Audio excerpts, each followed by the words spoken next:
Olá, pessoal! Hoje, para escrever melhor, continuaremos com o tema sinais de pontuação.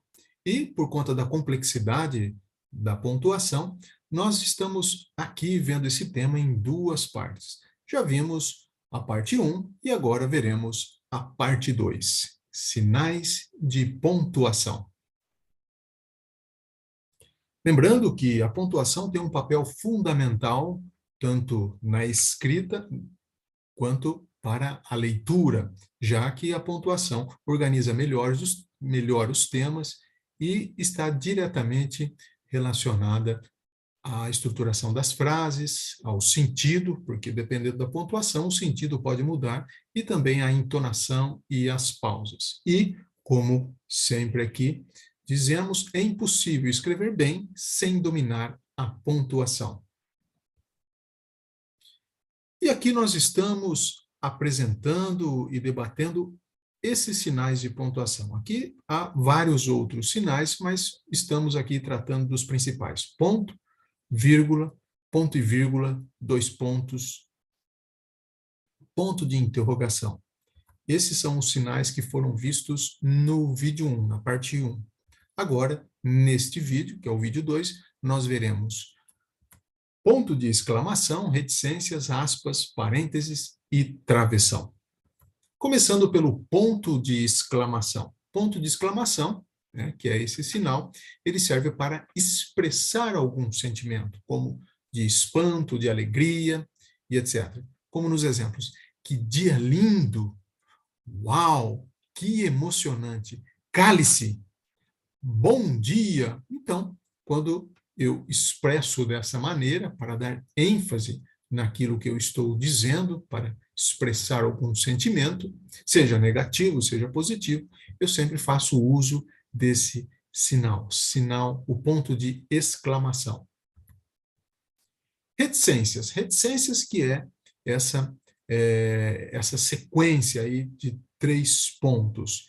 A reticências, normalmente, é utilizada para indicar alguma omissão, quando eu deixo aqui implícito algum complemento que eu quereria dizer, mas não foi dito, ou que eu quereria escrever, mas não foi escrito, justamente para que o leitor ou o meu interlocutor possa aí preencher. Portanto, tem um caráter estilístico, né? As reticências. Então, nos exemplos, tenho medo, não sei. Então, eu coloco para o meu interlocutor ou para o meu leitor fazer esse complemento, completar esse espaço que é indicado aí pelas reticências. Vi muitas coisas, céu, montanha, rochas. Vejam que o sinal de reticência dá essa indicação de que eu poderia acrescentar algo mais. Aspas. As aspas são utilizadas para destacar algum título ou algum nome, principalmente um nome próprio. Então, nos exemplos, ele não conhece o programa Amigos da Alegria. Então, para destacar esse título, esse nome, eu coloco entre aspas. Nunca leu Crime e Castigo, aqui o título de um livro de Dostoiévski. Então, eu destaco um título ou nome entre aspas.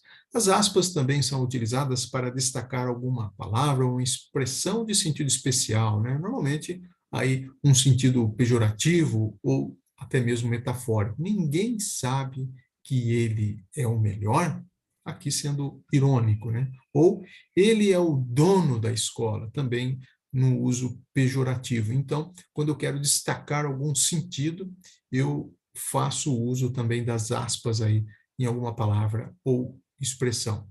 As aspas também são utilizadas, aqui o uso talvez mais comum, nas citações, né? Houve grandes mudanças no comportamento das pessoas. Aqui eu estou citando um autor. Então, essa sentença colocada entre aspas vai indicar que isso foi exatamente o que o autor disse ou escreveu. Então, aqui eu tomo as palavras de um determinado autor, faço uma citação e indico isso por meio das aspas. Além das aspas, que às vezes também é chamada de aspas duplas, ou simplesmente aspas, eu tenho as aspas simples. Vejam que aqui é apenas um sinal, enquanto na anterior eu tenho dois sinais aqui, entre eu nas aspas simples eu tenho apenas uma. E como eu utilizo as aspas simples? As aspas simples são utilizadas para destacar uma citação dentro de outra citação. Então, aqui eu tenho esse exemplo. Como aponta Lemos, neste novo meio, a máxima é: minha vida é uma colcha de retalhos que nunca foi terminada.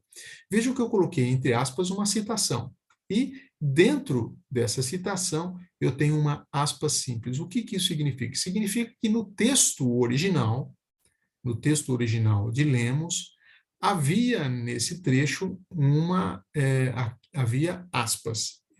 Essa expressão colcha de retalhos estava destacada entre aspas. Aí, quando eu tomo esse trecho e faço essa citação, quando eu trago as palavras de outro autor para o meu texto, aquilo que estava entre aspas, eu coloco entre aspas simples.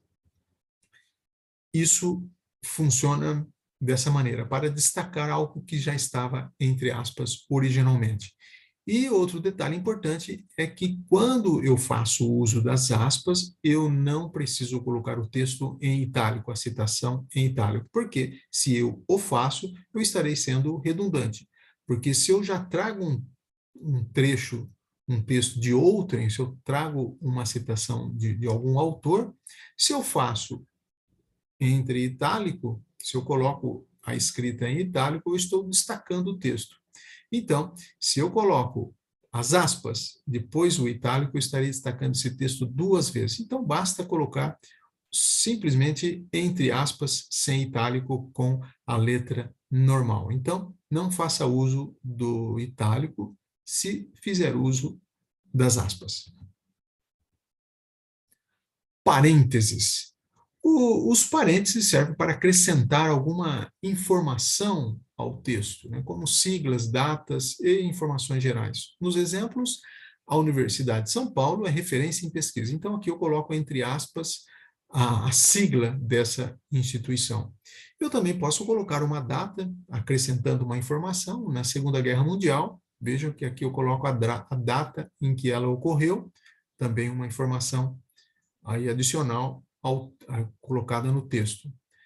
Uma outra informação acrescentada: o grupo vitorioso se apresentou ao final. Então, aqui apenas informo que esse grupo ele é composto de 5 crianças. Vejam que os parênteses ele é sempre utilizado para colocar uma informação adicional. E o travessão? O travessão aqui ele pode ter basicamente duas funções. Ele pode, a função principal, uma talvez mais conhecida, que é introduzir um diálogo, a fala de personagens, como o menino disse: quero um lindo aniversário. Então aqui a fala para representar, para mostrar a fala de um personagem, eu coloco aqui o travessão. E, além do indicativo de um diálogo, da fala de personagem, eu também posso utilizar o travessão para acrescentar uma informação ao texto. E aqui, nesse caso, eu tenho 3 opções, basicamente. Eu posso acrescentar essa informação entre vírgulas, entre parênteses ou com os travessões. Então, ficaria: o grupo vitorioso se apresentou ao final. Vejam que, se eu excluo essa expressão colocada aqui, um acréscimo de informação, não prejudico, em linhas gerais, o sentido do texto, comprovando que se trata de uma intercalação e, sendo assim, eu devo colocar entre vírgulas ou com travessão ou com parênteses. Então, vejam que aqui eu posso utilizar travessão, parênteses ou vírgula. Essa é uma segunda função também do travessão, acrescentar informação ao texto. Resumindo aqui no tema sinais de pontuação, tratamos no primeiro vídeo ponto, vírgula, ponto e vírgula, dois pontos e ponto de interrogação. E neste último vídeo, aqui a parte 2, tratamos de ponto de exclamação, reticências, aspas, parênteses e travessão.